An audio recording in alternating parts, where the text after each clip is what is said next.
পাব নোৱাৰা হয় ধৰি ঘৰত থাকিব লগা হয় ন তেতিয়াহ'লে সেই ষ্টাইৰিংটো ধৰি সংসাৰখন চলাবলৈ তেওঁৰ ৱাইফে পাৰিবনে কওকচোন নিশ্চয় নোৱাৰিব তো তেনে ক্ষেত্ৰত আমাৰ এই চিষ্টেমটো হৈছে আপুনি যদি এই চিষ্টেমটো যদি কৰিব নোখোজে বা আপুনি যদি কৈছে যে মই মোৰ সন্তানক চাকৰি পিছত দৌৰাই পিছত ফুৰিবলৈ নকয় মই এই চিষ্টেমটোত যদি জড়িত কৰাই দিম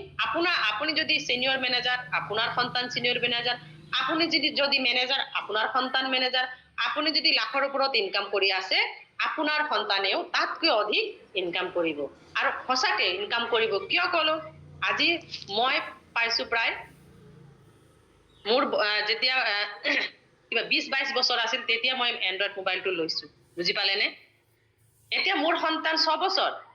বুজি পালেনে মই 20-22 বছৰত এন্ড্ৰইড মোবাইল লৈছো বুজি পালেনে এতিয়া মোৰ সন্তান এটা 6 বছৰ ল্যাপটপ চলায় তেতিয়াহলে মোৰ ল'ৰা যেতিয়া 18 বছৰ হ'ব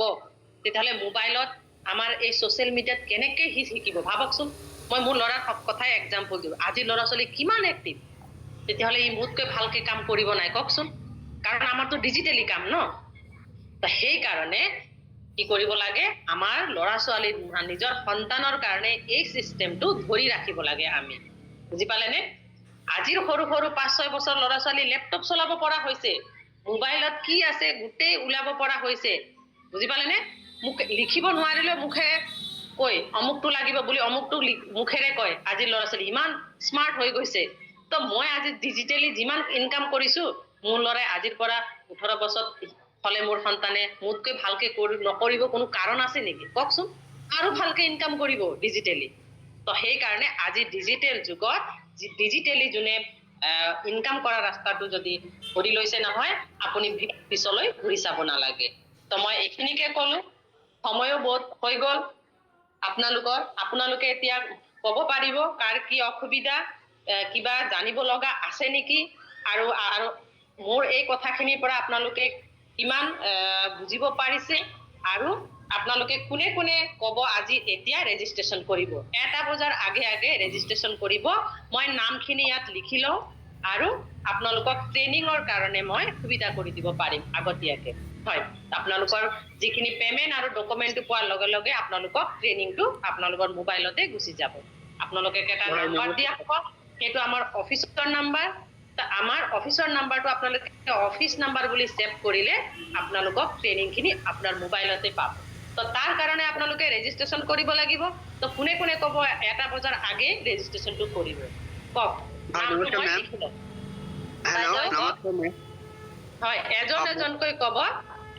এজনে মাত দিলে আনজনে মাত নিদিব মই শুনিবলৈ বা মোৰ অসুবিধা হ'ব হয় কওক কোনে কোনে মই মুস্তাক খান কৈ আছো হয় কওক কাৰ জৰিয়তে হয় মুস্তাক খান হয় তাৰমানে মই পেমেন্ট কৰিম আধাৰ কাৰ্ড জিমেইল আইডি আৰ পান কাৰ্ড এটা যে কৰে দিই হয় ঠিক আছে আপুনি কাৰ জৰিয়তে আহিছে হেতু কক বাইদেউৰ নামটো নাজানো না তাৰমানে বাইদেউ অলপ পিছত মই শুনি আছো বাইদেউৰ নামটো আচ্ছা ঠিক আছে আপোনাৰ নামটো মই লিখিছো আৰু আপলাইনৰ নাম জনাটো উচিত জানি ৰাখিব ঠিক আছে হয় হ্যালো ম্যাম বাইদেউ হয় কক হয় মোৰ লগত এজনে মানে ৰাতিপুৱা ৰেজিষ্ট্ৰেচন কৰিছে ওয়াৰিসা খাতুন হয় এই সিস্টেমত সুপাৰভাইজাৰ যেবা কাম কৰি আছো মানুহজনৰ লগত অলপ চিনাকি হ'ল মোহাম্মদ আলী আছে মিটিংত শুনি আছে চিনাকি হ'ব নমস্কাৰ মোৰ নাম মোহাম্মদ আলী মই বাইদেউজনৰ লগতে ৰাতিপুৱা জয়নিং হেৰি হৈছো ৰেজিষ্টাৰ কৰিম বুলি মানে আধাৰ কাৰ্ড হেৰিকে পঠিয়াই দিছো ডকুমেন্টছখিনি হয় হয় ঠিক আছে আপোনাক অভিনন্দন আপুনি এই সিস্টেমত আহিছে আৰু আপোনাৰো ধুনীয়া এটা লাইফষ্টাইল হ'ব আপুনি ধুনীয়াকে ট্ৰেইনিংখিনি বাইদেউ লগত আহিছে ধুনীয়াকে ট্ৰেইনিংখিনি লৈ লওক সঘনাই বাইদেউৰ লগত যোগাযোগত থাকক কেনেকৈ ট্ৰেইনিং ল'ব লাগিব কিখিনি আপুনি চাব লাগিব কোনখিনি ট্ৰেইনিংটো আপোনাৰ ইম্পৰ্টেণ্ট সকলোখিনি বাইদেৱে বুজাই দিব আৰু ৰাতিপুৱা মোক লিংক এটা ভিডিঅ' দিছিলে ভিডিঅ' 3টা দিছিলে 3টা ভিডিঅ' মই চাইছো হয় হয় হয় হয় সেইখিনিকে পাব আপুনি এনেকৈ পাই থাকিব অহাকালিও পাব পৰহিও পাব আৰু বাইদেউৰ লগত যোগাযোগ কৰিব আপুনি কোনখিনি আপোনাৰ ইম্পৰ্টেণ্ট হয় সেইখিনি বাইদেৱে পইণ্ট কেইটা কৈ দিব আপোনাক ঠিক আছে ঠিক আছে হয় হয় ঠিক আছে হয় কওক হেল্ল' নমস্কাৰ বাইদেউ বাইদেউ মই